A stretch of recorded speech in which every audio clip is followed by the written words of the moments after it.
दोस्तों अभी पीजीटी के राइटर मैथ्यू अर्नोल्ड चल रहा है और मैथ्यू अर्नोल्ड पर आधारित मैं कल एक वीडियो बना भी चुका हूं जिसमें हमने उनकी बायोग्राफी और उनके जितने भी इम्पोर्टेंट वर्क थे उनको डिस्कस किया था। अगर आप लोगों ने वो वीडियो नहीं देखी है तो एक बार ज़रूर देख लीजिएगा। आज की वीडियो में हम क्या डिस्कस करेंगे, 1 से लेकर के 20 तक के एमसीक्यूज हैं, यानी कि मल्टीपल चॉइस क्वेश्चंस हैं जो कि मैथ्यू अर्नोल्ड की बायोग्राफी और उनके इम्पोर्टेंट वर्क पर ही आधारित हैं।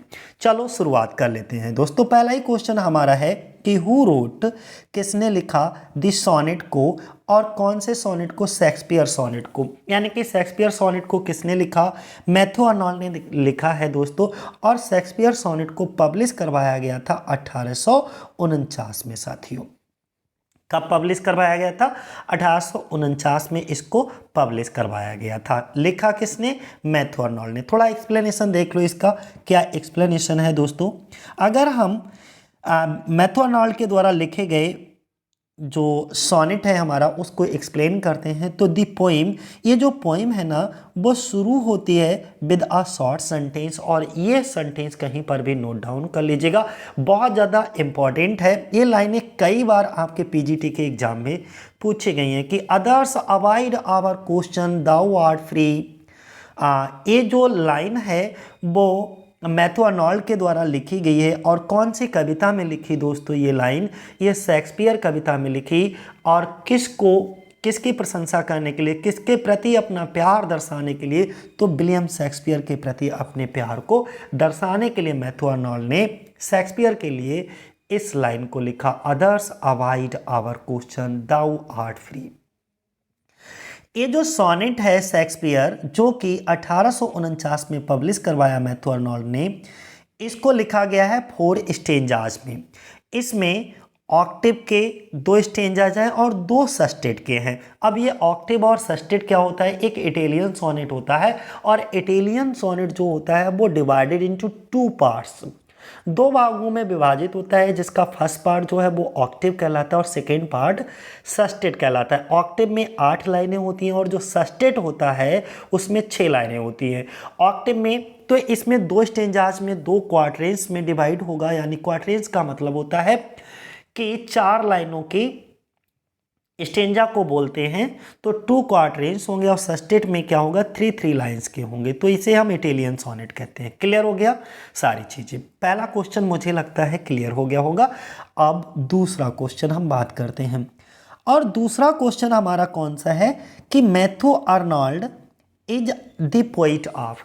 जो मैथ्यू अर्नोल्ड है, कई बार ये भी क्वेश्चन पूछा जा चुका है, कौन से पीरियड के, कौन से एज से बिलोंग करते हैं? तो मैथ्यू अर्नोल्ड विक्टोरियन पीरियड से बिलोंग करते हैं, विक्टोरियन एज से। इनका थोड़ा सा एक्सप्लेन देख लो। Matthew Arnold was an English poet, और क्या है वो? कल्चरल क्रिटिक है, यानी कि कल्चरल क्रिटिक का मतलब होता है आलोचक। इन्होंने, जो मैथ्यू अर्नोल्ड थे, हु मीन्स जो वर्कड, इन्होंने वर्क किया as an inspector of schools, यानी कि इन्होंने अपने, अगर मैं बताऊं तो जो मैथ्यू अर्नोल्ड थे उन्होंने अपने करियर की शुरुआत ही एन इंस्पेक्टर ऑफ स्कूल से की थी, और इस पद पर ये 35 सालों तक बने रहे। ठीक है, अगला हम बात करेंगे। एंड इन्होंने, जब ये इंस्पेक्टर ऑफ स्कूल थे तो इन्होंने सपोर्ट किया था the concept of state regulated secondary education को दोस्तों। यानी कि एक कॉन्सेप्ट आया था उसी समय, the concept of state regulated secondary education, उसको मैथ्यू अर्नोल्ड ने उस पद पर रहते हुए इसको सपोर्ट किया था दोस्तों। इसके बाद तीसरा क्वेश्चन हमारा मल्टीपल चॉइस में कौन सा है कि होम डज द इलेजी। इलेजी का मतलब होता है सो गीत, जो रग्बी चैपल है रिटिन बाय, लिखी गई मैथ्यू अर्नोल्ड को रेफर्स टू, किसको रेफर करती है? अर्थात क्वेश्चन का मतलब ये है कि मैथ्यू अर्नोल्ड ने जो सो गीत, जो इलेजी लिखी है, रग्बी चैपल को लिखा है सो गीत को, वो किसको श्रद्धांजलि अर्पित करने के लिए लिखा है, या किसकी मृत्यु से दुखी होकर के लिखा है?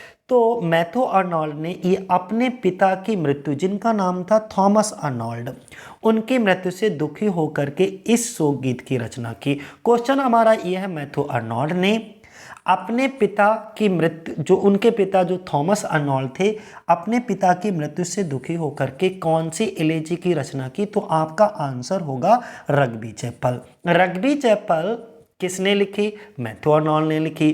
किससे दुखी होकर के? तो अपने पिता थॉमस अर्नोल्ड की मृत्यु से दुखी होकर के। सारी चीजें क्लियर होंगी। कैसे भी क्वेश्चन आए आप आंसर जरूर दीजिएगा। अगला क्वेश्चन हमारा ये है, देखो यहाँ पे रग्बी चैपल क्या है? एक इलेजी है, रिटिन बाय, लिखी गई मैथ्यू अर्नोल्ड के द्वारा on the death of his father Thomas Arnold, अपने पिता की मृत्यु से दुखी होकर के। अब क्या है कि जो थॉमस अर्नोल्ड इनके पिता थे वो भी क्या थे? हेड मास्टर थे ऑफ रग्बी स्कूल के, और ही वाज अ हिस्टोरियन, एक हिस्टोरियन थे, एंड लिबरल प्रोटेस्टेंट भी थे, and also a leader of the in the church, और वो चर्च के लीडर भी थे दोस्तों। और साथ ही साथ वो भी एक राइटर थे जिन्होंने बहुत ही इंपॉर्टेंट वर्क लिखा था, द हिस्ट्री ऑफ रोम करके। अगला दोस्तों ये मोस्ट इंपॉर्टेंट लगा लो, फोर्थ वाला क्वेश्चन कई बार पूछा गया है, होम किसे? होम का मतलब किसे? डिड मैथ्यू अर्नोल्ड ने काल कहा a beautiful but ineffectual angel beating in the wide his humorous wings in vain. ये मैथ्यू अर्नोल्ड ने किसको कहा? किसको कह करके ये पुकारा? A beautiful but ineffectual angel beating in the wide his humorous wings in vain. तो दोस्तों इसका आंसर कौन था? पर्सी बिशी शैली के लिए। किसके लिए कह करके पुकारा दोस्तों? पर्सी बिशी शैली यानी कि पीबी शैली के लिए कहा था। इसका एक्सप्लेनेशन भी आप देख सकते हो। Arnold's assessment of Shelley mainly appeared in two essays, one on Byron और second on Shelley, ठीक है, published successively in his essays in criticism, second series जो आई थी इनकी 1888 में, 1888 में दोस्तों। पांचवा क्वेश्चन हमारा कौन सा है? भेनबाज Matthew Arnold born. Matthew Arnold का जन्म कब हुआ? तो 24 दिसंबर 1822 को मैथ्यू अर्नोल्ड का जन्म हुआ दोस्तों। Matthew Arnold was born in the same year when P B Shelley was drowned to the death 1822। हमने ये अपनी वीडियो में भी बताया था कि उधर पीबी शैली की मृत्यु हुई, इधर मैथ्यू अर्नोल्ड का जन्म हुआ, ठीक है। और मैथ्यू अर्नोल्ड की मृत्यु कब हुई थी? 1888 में। और इसी साल जब मैथ्यू अर्नोल्ड की 1888 में मृत्यु हुई, same year okay TS Eliot was born. Clear? दोनों पॉइंट बहुत अच्छे से याद रखिएगा कि जिस साल मैथ्यू अर्नोल्ड का जन्म हुआ पीबीसी चल बसे, और मैथ्यू अर्नोल्ड की मृत्यु हुई, आगमन किसका हुआ? टीएस एलियट का। क्लियर है? अगला देखो, अगला 6 नंबर क्वेश्चन हमारा क्या कहता है? 6 नंबर क्वेश्चन हमारा कहता है अरेंज करना है दी फॉलोइंग एलेजीज को। मैं कुछ एलेजीज आगे नीचे दूंगा, उनको आपको अरेंज करके बताना है इन इंग्लिश में इन क्रोनोलॉजिकल ऑर्डर। जो इनका क्रोनोलॉजिकल ऑर्डर है उस क्रोनोलॉजिकल ऑर्डर में आपको अरेंज करके बताना है साथियों। तो चलो ये है हमारा क्वेश्चन, इसको क्रोनोलॉजिकल ऑर्डर में क्या करना है? अरेंज करना है दोस्तों। तो अगर हम इसकी बात करते हैं तो इसमें इस तरीके से आपके क्वेश्चंस के आंसर दिए होंगे। तो सबसे पहले कौन सी आई थी? थायरसिस आई थी, ध्यान रखना। इसके बाद में because I could not stop for death आई थी, और इसके बाद जो आई थी वो इन मेमोरी ऑफ WB ईट्स।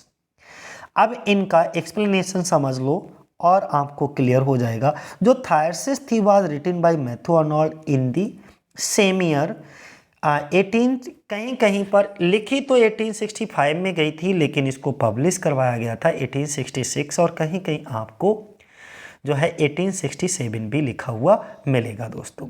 तो ये श्रद्धांजलि अर्पित करने के लिए अपने दोस्त जिनका नाम था आर्थर ह्यू क्लॉग, और ये मर गए थे नवंबर 1861 में। उस समय इनके दोस्त आर्थर ह्यू क्लॉग की मृत्यु जो उम्र थी वो कुल 42 वर्ष थी।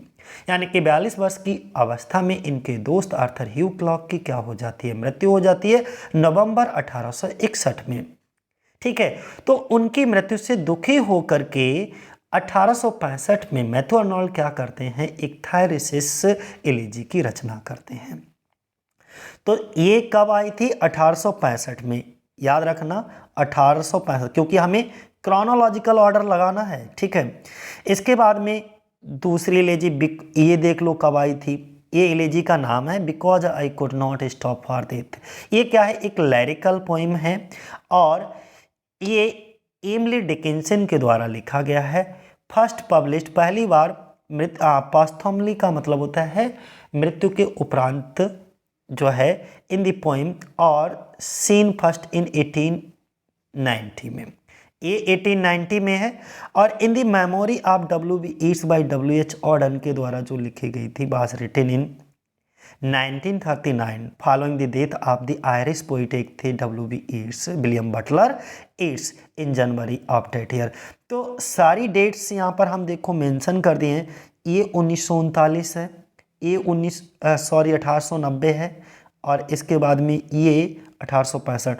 तो 1865 के बाद 90 आएगा और 90 के बाद 1939 आएगा। तो ये क्रोनोलॉजिकल ऑर्डर है दोस्तों। इसके बाद में 7 नंबर हमारा क्या कहता है, ऑन दी प्रेज। प्रेज का मतलब होता है प्रशंसा करना, और लेमेंट का मतलब होता है विलाप करना। आप the great writer, great writer कौन है यहाँ पर, विलियम वर्ड्सवर्थ। ठीक है, अर्नोल्ड रोड लिखते हैं, एक एलिजी लिखते हैं जिसका नाम होता है मेमोरियल वर्सेस, और ये पब्लिश करवाई जाती है 1850 में।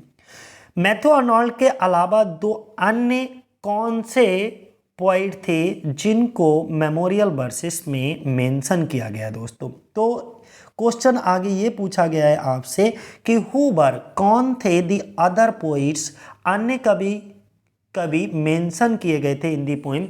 जो कविता में अन्य कवियों को मेंशन किया गया था वो 2 अन्य कवि कौन थे, तो गोएथे और बायरन दोस्तों। कौन थे, गोएथे और बायरन। इसके बाद अगला क्वेश्चन नंबर हमारा 8 क्या कहता है, क्वेश्चन नंबर 8 कहता है कि कल्चर एंड अनार्की 1869 में रिटन बाय मैथ्यू अर्नोल्ड, जो कि मैथ्यू अर्नोल्ड के द्वारा लिखा गया भाषमीज थी। वो कॉमेडी, ट्रेजेडी, सोनेट क्या है, तो ये जो कल्चर एंड अनार्की है वो एसेज है इनके, क्या है, एसे है दोस्तों। एक्सप्लेन देख लो इनका। Culture and Anarchy is a series of periodical essays. Periodical essay किसे कहते हैं, जो एक निश्चित समय अंतराल पर छपते हो। प्रोडिकल से मतलब एक पीरियड से, एक निश्चित समय अंतराल पर छपते हो। जैसे प्रोडिकल मैगजीन्स आती हैं कि संडे टू संडे, जैसे रूपायन मैगजीन आती है अमर उजाला की या कोई सी आती है, तो वो क्या आती है, एक पीरियड पर आती है, एक निश्चित समय अंतराल पर आती है कि अगर हर बुधवार को आती है तो बुधवार को ही अगले आएगी। इस तरीके से इनका कल्चर एंड अनार्की की एक सीरीज आई थी जो कि प्रोडिकल एसेज की थी, और ये सीरीज किसके द्वारा शुरू की गई थी, मैथ्यू अर्नोल्ड के द्वारा। फर्स्ट पब्लिश, सबसे पहली बार ये जो पब्लिश हुई थी प्रोडिकल एसेज की सीरीज, ओके, वो किस में, इन कॉर्नहिल मैगजीन में। और कब से कब तक ये लगातार कहानी जो चली थी प्रोडिकल एसेज की, 1867 से छपना शुरू हुई थी, और ये कब तक छपे थे, 68 तक, and collected as a book. इसके बाद जो प्रोडिकल एसेज छपे थे उनको एक पुस्तक के रूप में सभी एसेज को क्या किया गया, कलेक्ट किया गया। कब, 1869 में। और the book contain most of the term, इस पुस्तक में कुछ टर्म्स को बहुत ज़्यादा कंटेन किया गया था, रखा गया था, यूज किया गया था, और जो कि बहुत इंपॉर्टेंट भी है। इनको आपके एग्जाम में इन वर्ड्स से रिलेटेड क्वेश्चन पूछे जाते हैं, इसलिए इनको जरूर समझ करके जाइएगा। हम ही समझाएंगे कल्चर, एनार्की, बारबेरियन, फिलिस्तीन, हैब्रिज्म, हेलेनिज्म। इसमें ये 3 वर्ड तो आपको पता होना चाहिए। कि जो कल्चर एंड एनार्की था उसमें मैथ्यू आर्नोल्ड ने फिलिस्तीन किसके लिए यूज किया, हेब्रिज्म किसके लिए यूज किया, या हेलेनिज्म किसके लिए यूज किया दोस्तों। क्लियर है। नेक्स्ट,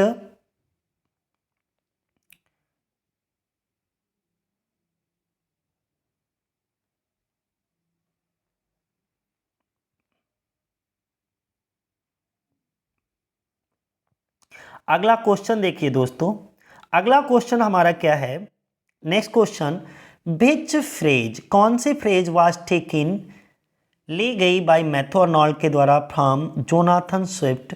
जोनाथन स्विफ्ट एक राइटर हैं जिन्होंने एक पुस्तक लिखी थी the battle of the books. The battle of the books जो कि जोनाथन स्विफ्ट के द्वारा लिखी गई, उससे कौन सी फ्रेज जो है मैथ्यू आर्नोल्ड ने ली थी, तो वो कौन सी थी, स्वीटनेस एंड लाइट को लिया था दोस्तों। कौन सी फ्रेज उठाई थी, स्वीटनेस एंड लाइट। क्वेश्चन पूछ लिया जाता है मैथ्यू आर्नोल्ड के द्वारा स्वीटनेस एंड लाइट जो फ्रेज उठाई गई है वो कौन से बुक से उठाई गई है, तो the battle of the book से। किसने लिखी, ये जोनाथन स्विफ्ट ने। इसके एक्सप्लेनेशन को एक बार देख लीजिएगा। एक्सप्लेन क्या करता है कि Matthew Arnold and light as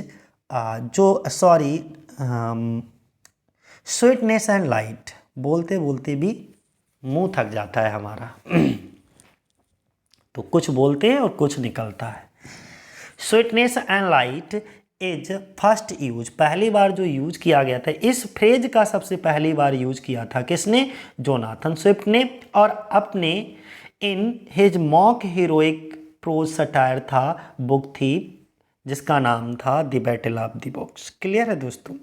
इसके बाद 10 नंबर क्वेश्चन देखो। 10 नंबर क्वेश्चन हमारा क्या कहता है, Matthew Arnold was considered, Matthew Arnold को माना जाता है the third great Victorian poet next to, third great Victorian poet माना जाता है।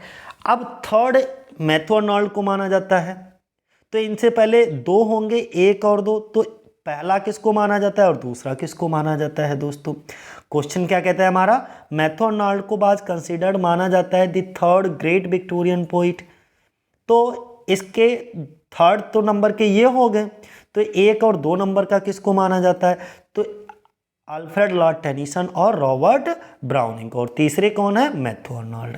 क्लियर हो गया दोस्तों।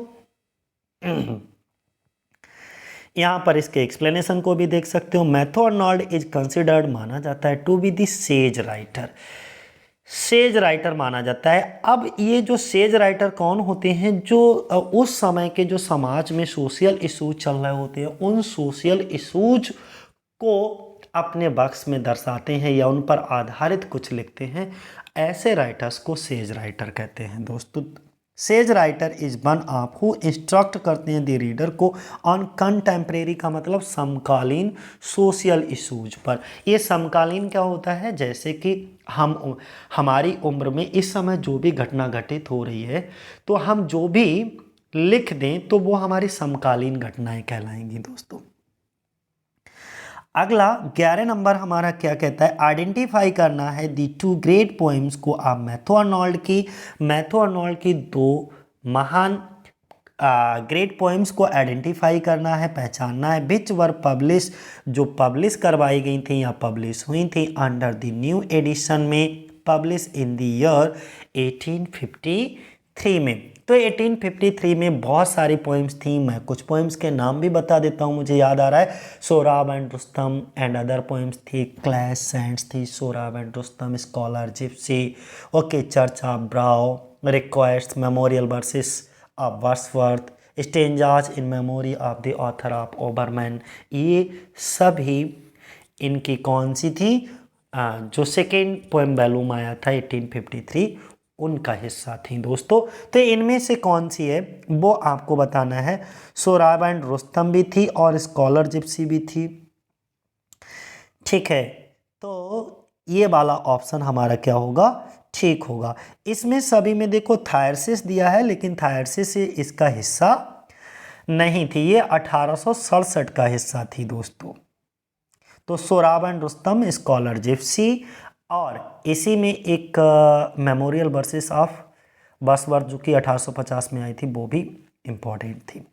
तो ये कुछ थी। देखो यहाँ पर थोड़ा सा एक्सप्लेनेशन देख लीजिएगा। Sohrab and Rustam is based on episode. Episode के रूप में ये भी पहले नाटक भी आता था, देखा होगा। एपिसोड का मतलब होता है कि कुछ घटना आज बताई जाए, उसके आगे की घटना कल चलेगी, फिर ऐसे ही एपिसोड से चलो। जैसे कि हम लोगों के टीवी पर भी नाटक आते हैं, वो पहला एपिसोड, दूसरा एपिसोड, इसी तरीके से सोहराब एंड रुस्तम भी एपिसोड पर आधारित है। और ये फिरदौसी की शाहनामा पर आधारित है। ये फिरदौसी का जो शाहनामा था वो एक पर्शियन इपिक था, पर्शियन महाकाव्य था दोस्तों। याद रहेगा, एपिसोड याद रखना, शाहनामा। और ये शाहनामा जो है वो रिटन बाय फिरदौसी की, और ये जो शाहनामा है वो क्या है, एक पर्शियन एपिक है। याद रहेगा, जरूर याद रखिएगा, याद रखना बहुत ज़रूरी है। In this Arnold imitated Homer's grand style. The Scholar Gypsy is about, और उसमें स्कॉलर जिप्सी की बात करें तो the scholar Gypsy is about a university students who join gypsies. यहाँ पर जिप्सीज क्या होता है, हु हैज़, ऐसे लोग जिनका कोई परमानेंट घर ना हो, बंजारे, यानी कि जैसे टेंट बना करके खाना बदोश लोग, आज यहाँ तो कल वहाँ, इस तरीके के लोगों को जिप्सीज कहते हैं। 12 नंबर, बाकी हमने वीडियो में बहुत डिटेल चर्चा की है, वहाँ से भी आप लोग देख सकते हो, क्लियर है। अगला हम लोग डिस्कस करेंगे what was the specially of Matthew Arnold as professor of poetry in Oxford University. Oxford University की बात करें तो उनके स्पेशल क्या था। स्पेशल ये था, जब ये ऑक्सफोर्ड यूनिवर्सिटी में थे तो इंग्लिश की जगह पर इन्होंने क्या करा था कि जो पोएट्री पर इन्होंने लेक्चर दिए थे वो लैटिन लैंग्वेज में दिए थे। तो मुझे बी वाला ऑप्शन क्या होगा आपका, सही होगा। ही डिलीवर्ड, उन्होंने डिलीवर किया हिज लेक्चर्स को ऑन पोएट्री पर इन लैटिन लैंग्वेज में फॉर द फर्स्ट टाइम, पहली बार। क्योंकि ऑक्सफोर्ड यूनिवर्सिटी में सभी लेक्चरार जो थे वो इंग्लिश लैंग्वेज में पढ़ाते थे, लेकिन ये यूनिक थे, ये अनोखे थे, अद्भुत, अनुपम थे, एकदम अलग ही तरीके से। ये जब पहली बार गए वहाँ पर तो इंग्लिश की बजाय, इंग्लिश के स्थान पर इन्होंने जो लेक्चर दिए थे पोएट्री पर वो लैटिन लैंग्वेज में दिए थे दोस्तों। तो यहाँ पर आप इसका करेक्ट आंसर, साथ ही साथ इसका एक्सप्लेनेशन भी देख लीजिएगा। करेक्ट आंसर क्या है, he delivered his lectures on poetry in English language for first.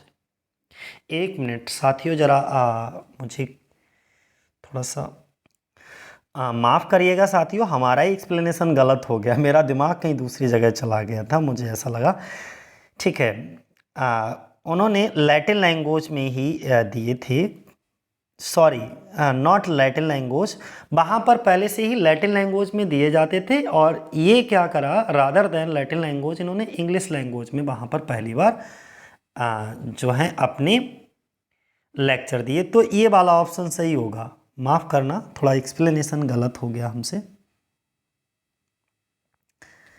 तो क्या है, ये वाला ऑप्शन सही होगा कि ही डिलीवर्ड हिज लेक्चर्स, मैंने कंफर्म कर लिया इसलिए बीच में वीडियो को पॉज किया। He delivered his lecture on poetry in English, क्योंकि सभी लेक्चर्स, जितने लेक्चरार थे वो सभी लैटिन लैंग्वेज में ऑक्सफोर्ड यूनिवर्सिटी में लेक्चर दिया करते थे, लेकिन ये अनोखे थे, इन्होंने वहाँ पर जा कर के जो पोएट्री पर लेक्चर दिए थे वो इंग्लिश लैंग्वेज में दिए थे फर्स्ट टाइम, पहली बार। ठीक है, इतना क्लियर हो गया। चलो 13 नंबर का देखिएगा। 13 नंबर हमारा क्या कहता है, 13 नंबर हमारा ये कहता है वेन, कब, वाज द क्रिटिकल एसे, इनका क्रिटिकल एसे का नाम है the study of poetry publish. आपको डेट मेंशन, सन मेंशन करना है यहाँ पर, तो 1888 में। कब, 1888 में दोस्तों, याद रखिएगा। अगला, what is the complete title of culture and anarchy. जो कल्चर एंड अनार्की है उसका कंप्लीट टाइटल क्या है, तो इसका कंप्लीट टाइटल दोस्तों नोट डाउन कर लो कहीं पर, an essay in political and social criticism. क्या है, फिर से मैं रिपीट कर देता हूँ, complete title of culture and anarchy का an essay in political and social criticism. दोस्तों ये इसका कंप्लीट टाइटल है दोस्तों। अगला क्वेश्चन 15 नंबर का क्वेश्चन देखिएगा। What is the religious criticism of Matthew Arnold from the works mention below. अब यहाँ पर रिलीजियस क्रिटिसिज्म कौन सा किस में किया गया, तो लिटरेचर एंड डॉगमा में। लिटरेचर एंड डॉगमा को थोड़ा सा मैं यहाँ पर एक्सप्लेन कर देता हूँ। लिटरेचर एंड डॉगमा जो है पब्लिश हुई थी इन द ईयर कब, 1875 में। इम्पॉर्टेंट भी है। आर्नोल्ड ने कंसर्न किया था इसमें प्राइमरीली क्या कंसर्न किया था, द स्प्रेड ऑफ स्केप्टिज्म को and contemptuous rejection of the Bible. This is an essay toward a better apprehension of the Bible by Arnold। दोस्तों 16 नंबर का है कि what was the most important word coined by Matthew Arnold। और ये important इसलिए है कि कई बार परीक्षाओं में पूछा जाता है। A relation with criticism in his work the study of poetry, तो वो क्या था, टच स्टोन मैथड इन्होंने दिया था दोस्तों। कौन सा मैथड दिया था, टच स्टोन मैथड। अब टच स्टोन मैथड क्या था दोस्तों, जरा समझो। Touch stone method is a comparative method of criticism.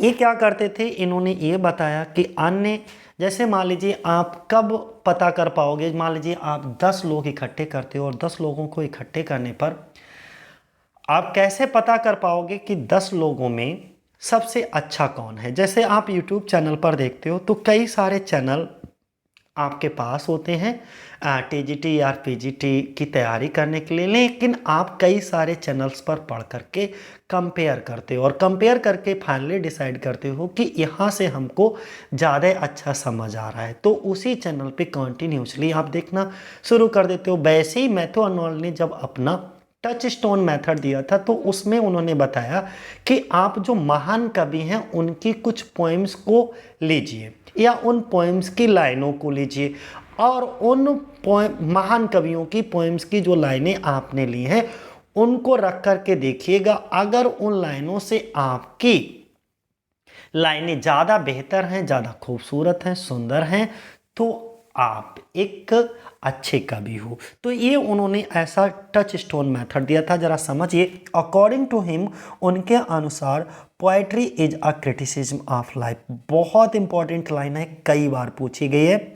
Okay, poetry की डेफिनेशन अभी आप इसे कह सकते हो कि मैथ्यू आर्नोल्ड के द्वारा दी गई पोएट्री की जो डेफिनेशन थी कि poetry is criticism of life. Poetry can replace the religion, both Arnold and Aristotle believed. इसमें एरिस्टोटल और आर्नोल्ड का सेम व्यू था दोस्तों, that poetry is superior to history. In this method, Arnold recommended certain lines of Homer, Dante, Shakespeare, Milton as touchstones, testing the presence of absence of his high poetic quality in samples chosen from other poets। जो चीज़ हमने आपको explain करके बताई थी वही चीज़ है कि touch stone method आखिर इनका क्या था।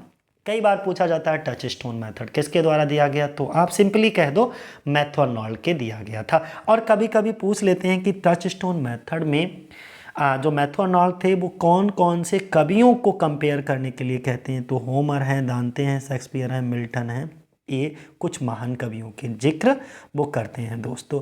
17 नंबर का क्वेश्चन हमारा है, अकॉर्डिंग टू मैथ्यू आर्नोल्ड के अनुसार who lakhs high seriousness.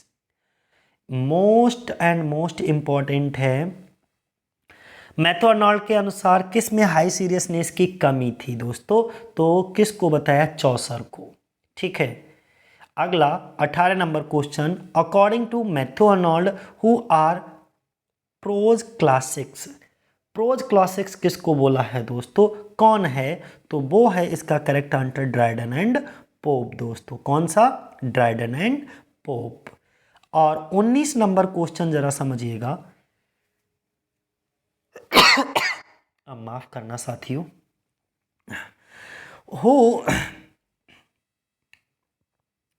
who denounces the romantic poet for ignoring classical works. तो who denounces the romantic poets for ignoring classical works, वो कौन थे? मैथ्यू अर्नाल्ड साथियों, मैथ्यू अर्नाल्ड। इसका एक्सप्लेनेशन भी देख लो एक बार। According to Matthew Arnold, Homer is the best model of, और इन्होंने ट्रांसलेटिंग ऑफ होमर, होमर के अपने लेक्चर्स में होमर के वर्क्स को ट्रांसलेट करके कई सारे जो है लेक्चर भी दिए थे। तो ध्यान रखिएगा, model of simple grand style mild, ये इनके द्वारा दिया गया, ये लाइनें कहीं लिख लीजिएगा। अर्नाल्ड के अनुसार Homer is the best model of simple grand style, और जो मिल्टन थे, मिल्टन को क्या बोला? Is a serious grand style, और दांते को क्या बोला? Is the example of both, दोनों को। किसको? सिंपल ग्रांड स्टाइल और सीरियस ग्रांड स्टाइल, दोनों के एग्जाम्पल किसको बताया गया? दांते को। खाली ये पूछा जाए कि सिंपल ग्रांड स्टाइल, तो आप होमर का नाम लेंगे, और सीरियस ग्रांड स्टाइल में किसका नाम लेंगे? मिल्टन का। दोस्तों, ही बिलीव्स, वो विश्वास करते थे in return to classics value as Arnold believe that, ये लाइन कहीं पर नोट डाउन कर लीजिएगा, बहुत इंपॉर्टेंट है। अर्नोल्ड विश्वास करते थे art is for art sake. Net में भी ये क्वेश्चन पूछा जा चुका है। अगला क्वेश्चन दोस्तों, और इस वीडियो का अंतिम क्वेश्चन है। नेक्स्ट, ये क्वेश्चन हमारा क्या कहता है? आइडेंटिफाई करना है दी वर्क को, उस वर्क को आइडेंटिफाई करके बताना है आपको मैथ्यू अर्नोल्ड के, इन विच जिसमें दीज लाइन अक्योर्स, ये कुछ लाइनें लिखी गई हैं। ये लाइनें मैथ्यू अर्नोल्ड के कौन से वर्क से ली गई हैं दोस्तों? We are here as on a darkling plain, swept with confused alarms of struggle and flight, where ignorant armies clash by night, most and most important, most important कर लो, डॉबर बीच की हैं ये लाइनें दोस्तों। कहाँ की हैं? डॉबर बीच की। ध्यान रखिएगा, और मोस्ट इंपॉर्टेंट है, कई बार ये लाइनें पूछी जाती हैं, इसका एक्सप्लेनेशन जरा समझ लीजिएगा। बल्कि डॉबर बीच पूरी पोइम ही इनके इंपॉर्टेंट है। मैं तुम्हें बता देता हूँ, मैथ्यू अर्नोल्ड की बहुत ज़्यादा चीज़ों को पढ़ने की ज़रूरत नहीं, मैं कुछ अभी वीडियो के अंत में क्या मैं बता ही देता हूँ कौन कौन से वर्क से ज़्यादातर क्वेश्चन पूछे जाते हैं। जैसे अगर हम इनके कुछ मेजर वर्क की बात करें तो जैसे टू आ फ्रेंड है, रिजाइनेशन है, मेमोरियल वर्सेस है, सोहराब एंड रुस्तम है, स्कॉलर जिप्सी है, रिक्वेस्ट है, या आइसोलेशन टू मार्गराइट है। मार्गराइट इनकी प्रेमिका भी थी, जिनको जब ये हमने उसमें वीडियो में बताया भी है कि जब ये स्विट्ज़रलैंड के दौरा पर थे तो इनको प्यार हो गया था मार्गराइट नाम की एक महिला से। थायरसिस है, रग्बी चैपल है, डॉबर बीच है, ऑन ट्रांसलेटिंग होमर है, ओके, ग्रोइंग ओल्ड है, the lecture on the study of Celtic literature है, कल्चर एंड अनार्की है, लिटरेचर एंड डॉगमा है। ये इनके कुछ मोस्ट इम्पॉर्टेंट वर्क हैं जिनको नाम लिया, और इन्हीं वर्क्स को बस स्टडी करके जाइएगा, कल्याण निश्चित है। डैट मीन्स आपका सिलेक्शन कोई नहीं रोक सकता, और रेगुलरिटी हमेशा सिलेक्शन दिलाती है। Regularity, punctuality and hard working, 3 words you always remember in your minds. ये 3 वर्ड्स हमेशा अगर आप याद रखोगे तो डेफिनेटली एक दिन आपको सफलता ज़रूर मिल जाएगी। एक दिन क्या, इसी बार दिन तो बहुत। ज़रा इस एक्सप्लेनेशन देख लो, मैं मोटिवेट करने की मुझे ज़रूरत नहीं है, आप सब लोग अच्छे से मोटिवेट हैं इस एज में आकर के। Dover Beach is first published in 1867। Dover Beach पहली बार जो पब्लिश हुई थी वो 1867 में, और ये एक लिरिकल पोइम है मैथ्यू अर्नोल्ड की।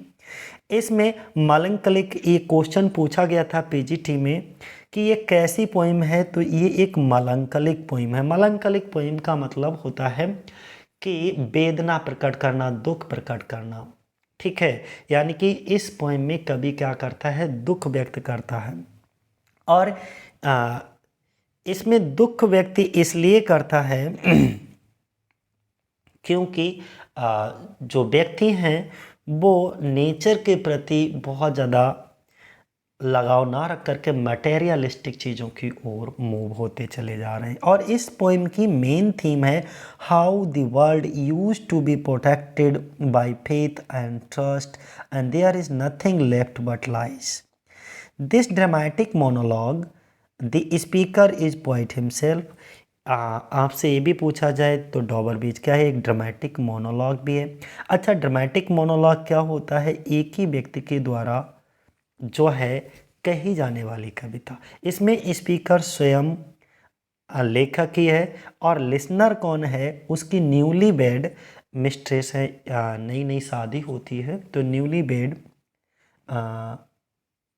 बेड से मतलब उनकी पत्नी मिस्ट्रेस, वो लिसनर हैं, वो सुनती हैं, वो वहीं पर होती हैं। और बोलने वाला कौन है? खुद PB Shelley. It is a pathetic fallacy दोस्तों। और ये क्या है? एक पथेटिक फैलेसी है। तो आपको मुझे लगता है क्लियर हो गया होगा दोस्तों। ये थी आज की वीडियो। और अगर आपको ये वीडियो पसंद आए दोस्तों तो अपने साथियों में भी शेयर कर लेना, जिससे कि उनका भी कल्याण हो जाए।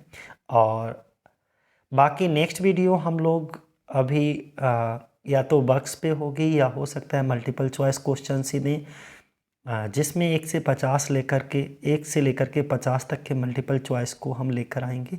ये तो आज बस ऐसे ही क्लियर कर दी दोस्तों आपके लिए। जय हिंद, जय भारत साथियों।